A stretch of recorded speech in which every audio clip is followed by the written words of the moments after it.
High YouTube family, আশা করি আপনারা সকলেই ভালো আছেন। আজকে আমি রান্না করব আলু পোস্তর তরকারি। তার জন্য কী কী নিতে হবে দেখুন, খুবই অল্প উপকরণ দিয়ে রান্নাটা হয়ে যাবে।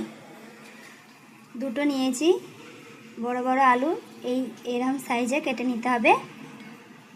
1 চামচ লবণ, অল্প হলুদের গুঁড়া, দুটো পেঁয়াজ বেটে নিতে হবে,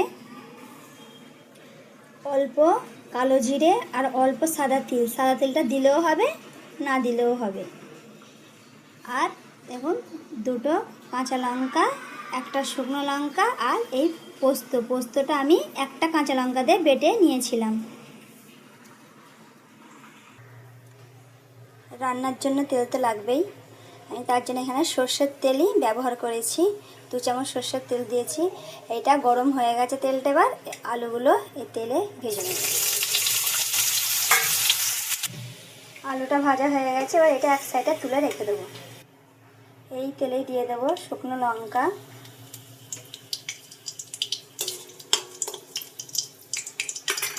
কালো জিরে আর তিল,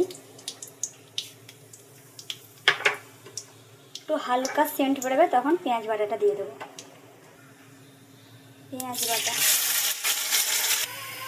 পেঁয়াজের জলটা শুকিয়ে গেছে, আর পেঁয়াজের একটা কাঁচা গন্ধ ভাব সেটাও চলে গেছে। এবার দিয়ে দেবো আদা রসুনের পেস্ট। আমি এখানে বলতে ভুলে গিয়েছিলাম, আমারও মনে ছিল না, এই জন্য এখন মনে পড়তে আপনাদেরকে বলে দিলাম। এই দেখুন 1 চামচ আদা রসুনের পেস্ট। 2 মিনিট এভাবে কষিয়ে নেব। হালকা হালকা তেল দেখুন ছেড়ে দিয়েছে। এবার দিয়ে দেব পোস্ত বাটা, দিয়ে এরপর 1 মিনিট এভাবে কষিয়ে নেব।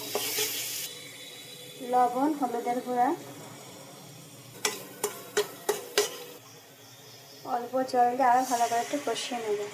ওই পোস্ত বাটেছিলাম যে শিলনোড়াতে, ওইটাই ধুয়ে জলটা দিয়েছি। এবার দিয়ে দেবো আলু ভাজাগুলো, দিয়ে আরও 1 মিনিট ভালো করে মশলার সঙ্গে কষিয়ে নেব। হয়ে গেছে, এবার দিয়ে দেবো অল্প জল, আর তার সঙ্গেই দুটো এই কাঁচা লঙ্কার হালকা সেন্ট হওয়ার জন্য দিয়ে দিতে হবে।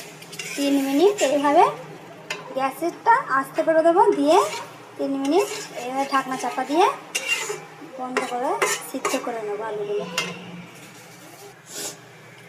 রান্না হয়ে গেছে। রান্নাটা ঠিক এই ধরনেরই হবে, বেশি ঝোল রাখলে ভালো লাগবে না।